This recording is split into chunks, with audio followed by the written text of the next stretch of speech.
want to say them first? No, just questions. Just why do you make these trades and these signings? Well, I mean, the trade was one.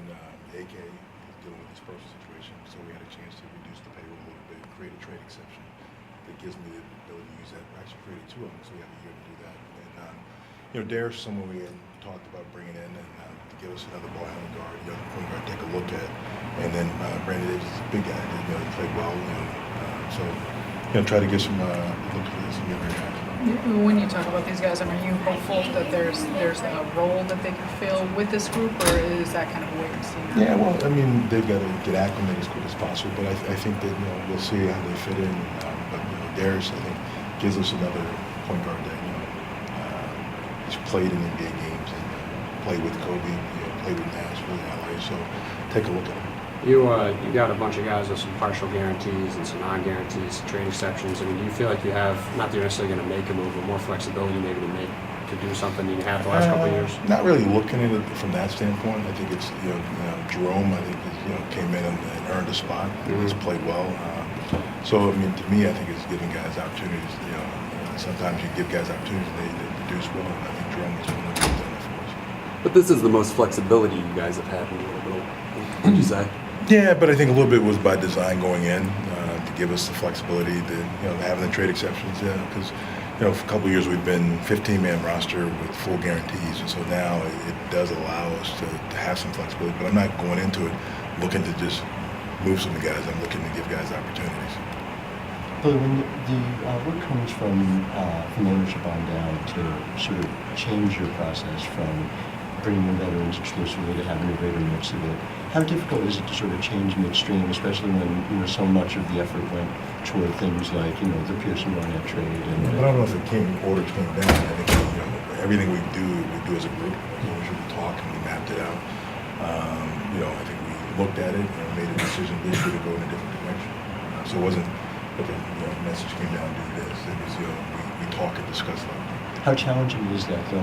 After you job, left the draft? the job is challenging, but we have a pick this year, and that's why when you bring in young players, we bring in Bogdanovich, so some of that helps to mitigate the fact that we're not having players. You said before the season that the goal was to be a top 4 team in the East. Have the expectations changed, or Well, we haven't played like we expected to play, so but I don't think it's over. I think last year this time, I think we were having the same conversation and we turned around, but I don't want to wait until we get to that point. I think we got to start playing better.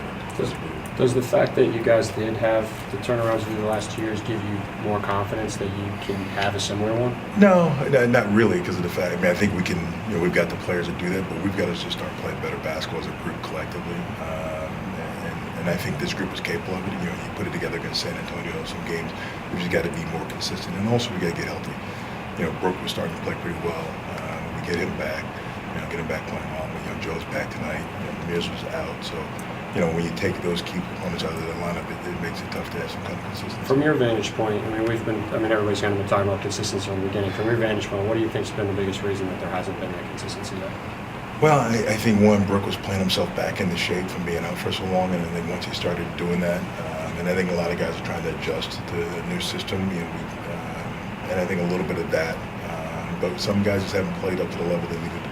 Do you plan to have more rope than you think you would if you were in the Western Conference, just because the East has those opportunities to stay in the race?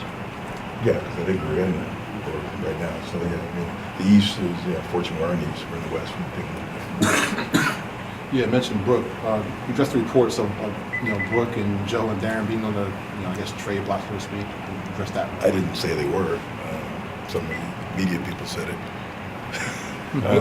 My job is to talk on the phones. People call us, they make offers, you say no. And so when you do that, it gets out. Somebody says, well, they're shopping guys. That's my job. My job is to listen to people when they make calls and to make calls back. Does that mean we're having a fire sale? Absolutely not. I'm doing my job, as well as asking the players and the coaches to do their jobs. So my job is to work the phones, see what's available. If things make sense, you make trades. If it don't, you don't do it. But we're not shopping or having a fire sale there. When a report like that comes out, do you worry about how it affects the roster? Yeah, I talk to the guys, and they're veterans. I think Brooks name's been mentioned since I've agreed for like 6-7 years. So, but I've talked to the guys, and they understand it's the business, and it's not the good part of the business, but it's part of the business. Is there any better idea yet, speaking of Brooke, as to when he'll be back? I know you We're guys going to initially said update you in it'd 7 be days. I think that's what we said. Right? out. Just didn't know.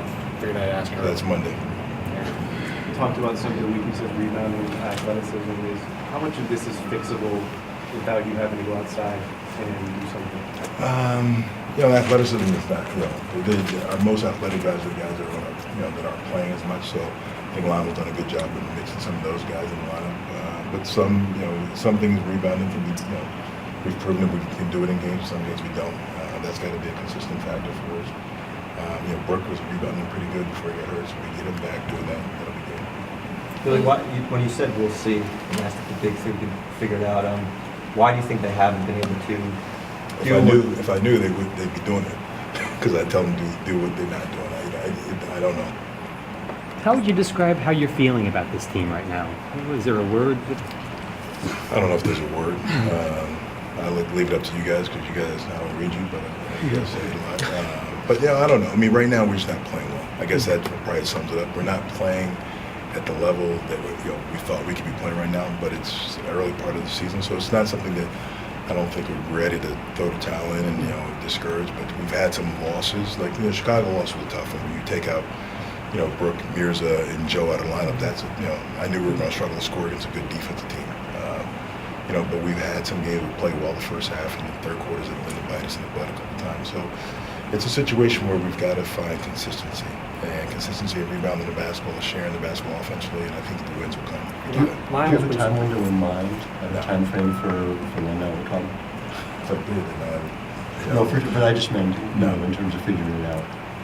Lionel's been saying really since the start of training camp that he thinks that January and February, once guys have been around for a couple months and used to what he wants to do, things will really pick up. I mean, do you think that once guys get in a situation where they're comfortable with him, things will improve? Well, I do think guys get more comfortable the more they play together and play within the system, and so but we can't sit there and just wait for January, February. We've got to start now. We always look at trades as serving one of two purposes, like being win now or something for the future. Is it possible to do deals with both, that could benefit you now and in the future, Well, I guess this created a roster spot because we had a player that wasn't playing, so now it allowed us to get a roster spot. And now we got young players, so I guess that's for the future. We got trade exceptions, so that can be used now or the future. So I guess it's a little bit of a combination of both. Well, with that being said, how big of a disappointment Carolina Central can get two seasons ago? Yeah, I mean, is that? I look at it happened. I mean, you can't look back and say, what if? I think, I would have liked him to play more for us, but you can't worry about that. Were you surprised at how things went this year? I mean, it seemed like when he came back, it was coming in training camp, it seemed like he was a guy that was expected Yeah, to be we expected him to be a significant big piece. part of it, but he wasn't, so move on. Thanks, guys.